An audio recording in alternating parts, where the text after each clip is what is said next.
Lorsqu'en 1826, au temps de Hussein Bey, Hadj Ahmed est investi de la charge de bey de Constantine. Il ne se doute pas qu'il en sera le dernier.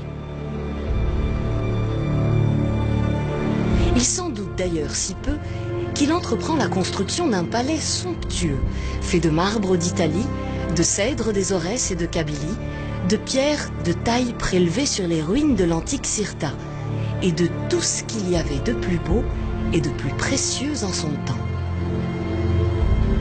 Le palais sera achevé en 1835. La France occupait déjà une grande partie de l'Algérie.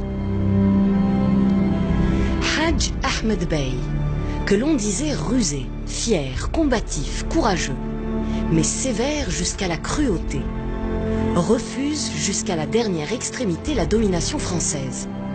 Dans son nouveau palais, il se prépare à la lutte et à la résistance. En 1836, avec tous les Constantinois soudés autour de lui, il peut se réjouir.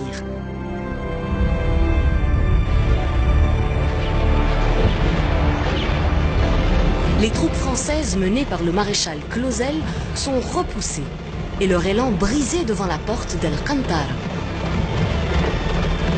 Elles battent en retraite, mais c'était pour mieux revenir. La deuxième expédition française est conduite par le général Dame Raymond.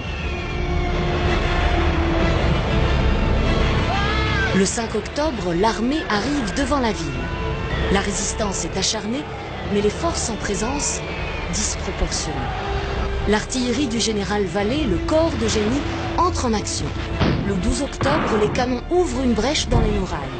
Le 13 octobre, au petit matin, 3 colonnes commandées par le lieutenant-colonel Lamoricière donnent l'assaut. C'est un combat désespéré. Rue par rue, maison par maison. Les portes cèdent. Mon cœur cède.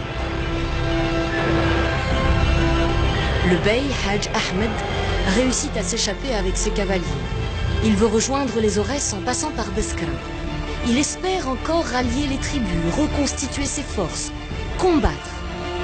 L'espoir est mince.